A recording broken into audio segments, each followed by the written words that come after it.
Hello everyone, Trophy Wine Hunter. Welcome back to my YouTube channel. Today I'm bringing you a review of a Pomerol wine. This is the 2017 Chateau La Fleur Gazin. Let's talk a little bit about the winery and then I'll talk about Pomerol in general and what I've learned. As some of my viewers and subscribers know, Pomerol is one of my areas of interest from 2023 that I've rolled over for this year. I want to learn more about it. But Pomerol is very small, about 150 producers. And let's talk about this winery first. So it's owned by the Delfour-Borderie family. And under a long-term rental agreement, they had the Moueix family, and in particular Jean-Pierre Moueix, kind of farm and manage the property. And that has happened since 1976.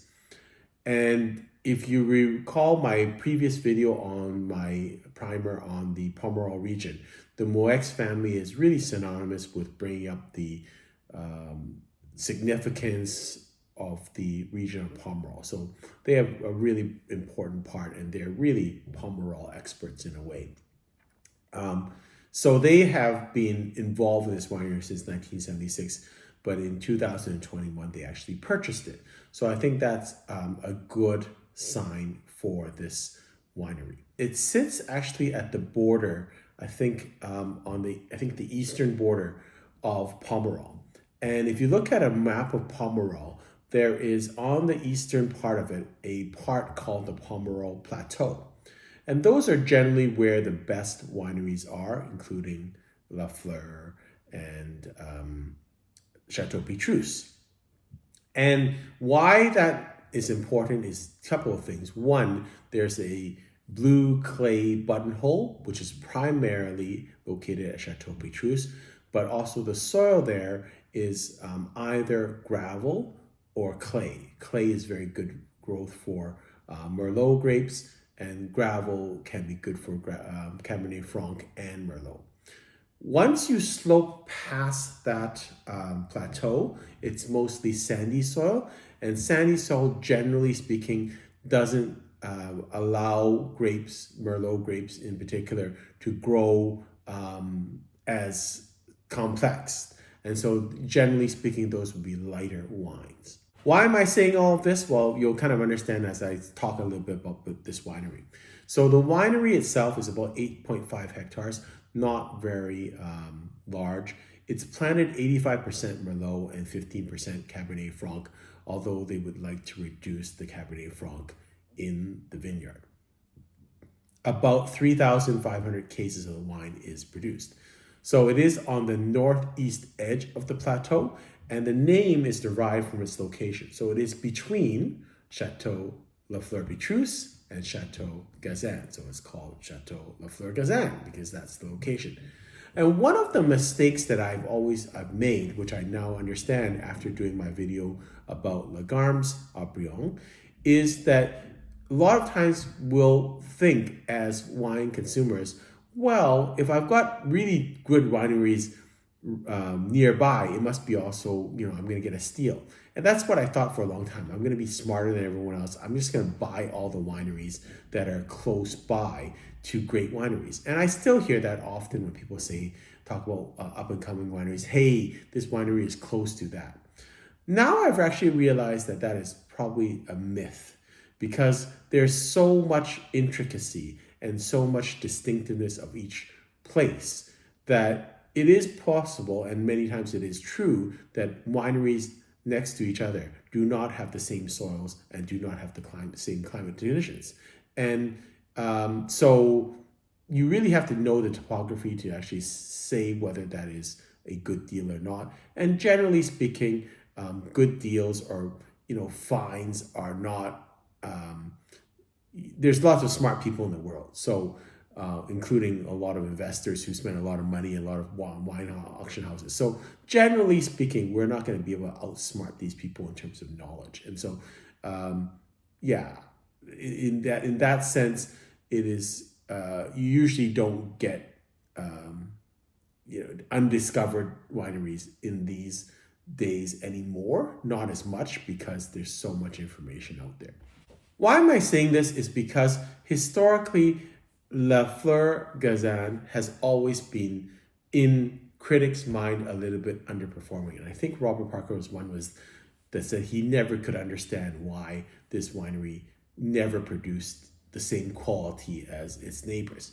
And part of the problem is expectation. It is, if you look at the topography, you can understand why. They're actually a little bit more north and east, and so they're actually sloping a little bit downwards compared to Gazin and the Fleur-Pétrus. And so they're getting more into the sandy soils, and that probably understands why they are a little bit more not as strong in terms of their intensity of flavors.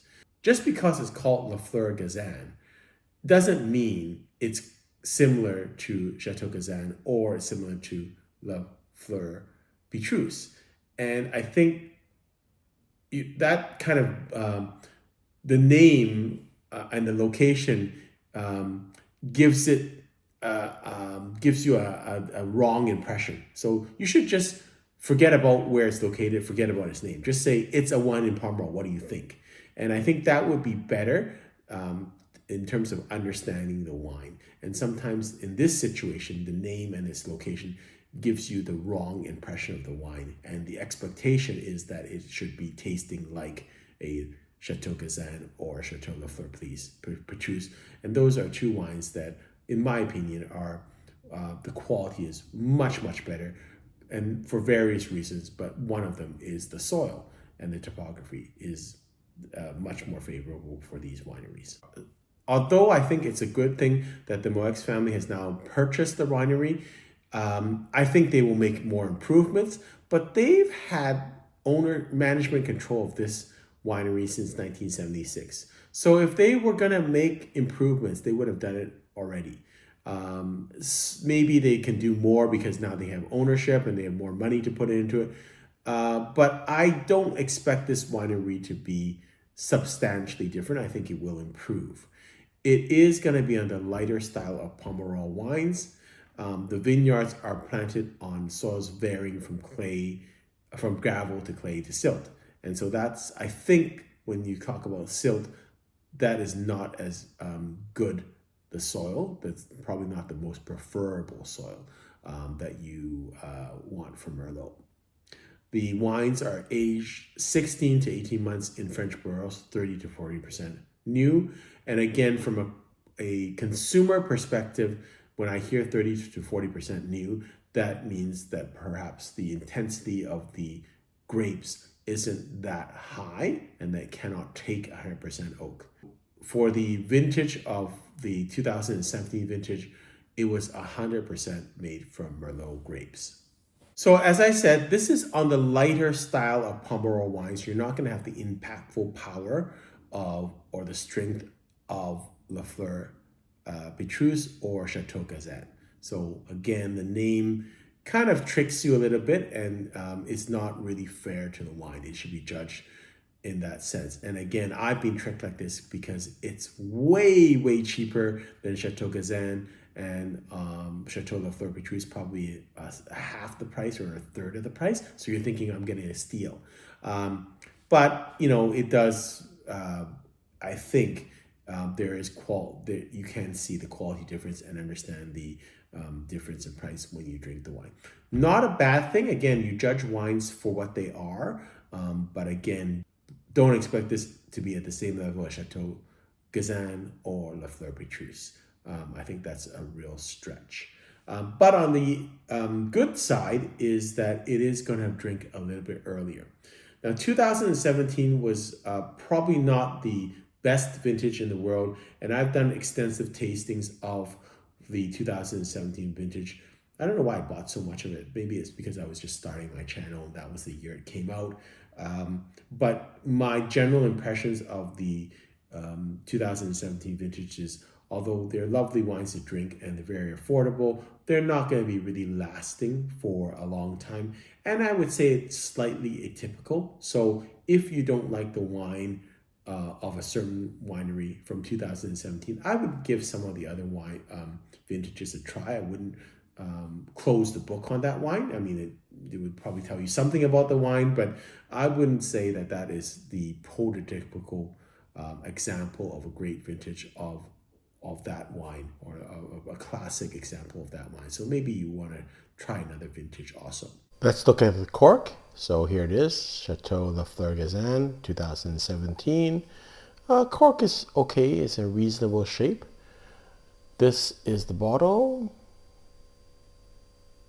Not much to it. The back of the label. And then this is actually the wine. Nice color. Again, it's fairly young, doesn't show a lot of signs of aging at this point. Let's get to the tasting of this wine. So I have had this open for now a day. I did drink it with some friends, and we had it with the 2020 Alter Ego Margaux, which is another wine that I've reviewed, which I really liked. I think most people were kind of half-half, maybe a little bit more preferred the Alter Ego Margaux in terms of the intensity. But some people really like this wine because it was a little bit softer, and compared to the 2020, yes, a little bit easier to drink. So let's see what it's going on right now after a day. So on the nose, nice aroma, dark fruits. I wouldn't say like hugely intense, but good aroma. I smell some clay elements, some earthy elements to this wine, and a little bit of floral components, and some maybe berries, and some flower components. I want to say violets, but it's not quite violets. Maybe like azaleas or something like that. A little bit of bitter kind of flowery scent to this. So that's why I'm saying azaleas.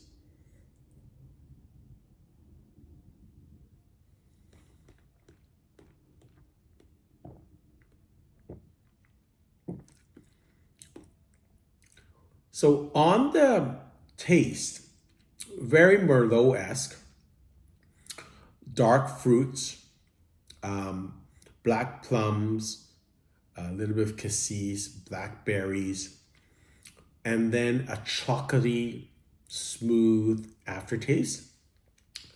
I had tasted this wine right before I started filming, and it had a little bit of a bitter aftertaste to it, but now it's gone after the second taste, much better, replaced with a chocolatey aftertaste, almost like hot chocolate or cocoa at night, that type of taste.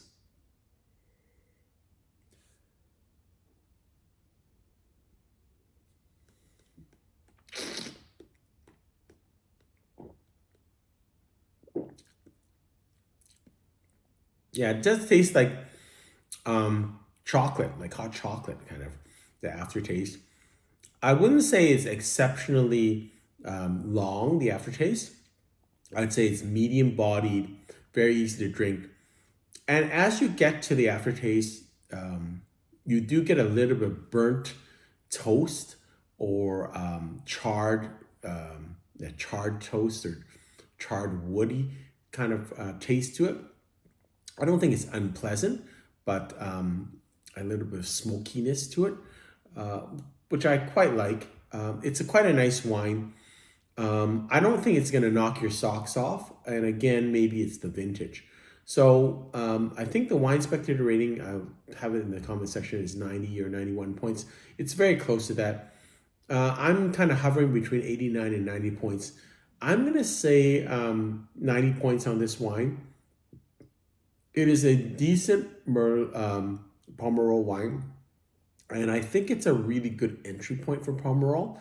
A lot of the wines that we taste in Pomerol are quite expensive, almost to the $200-300 range in our market.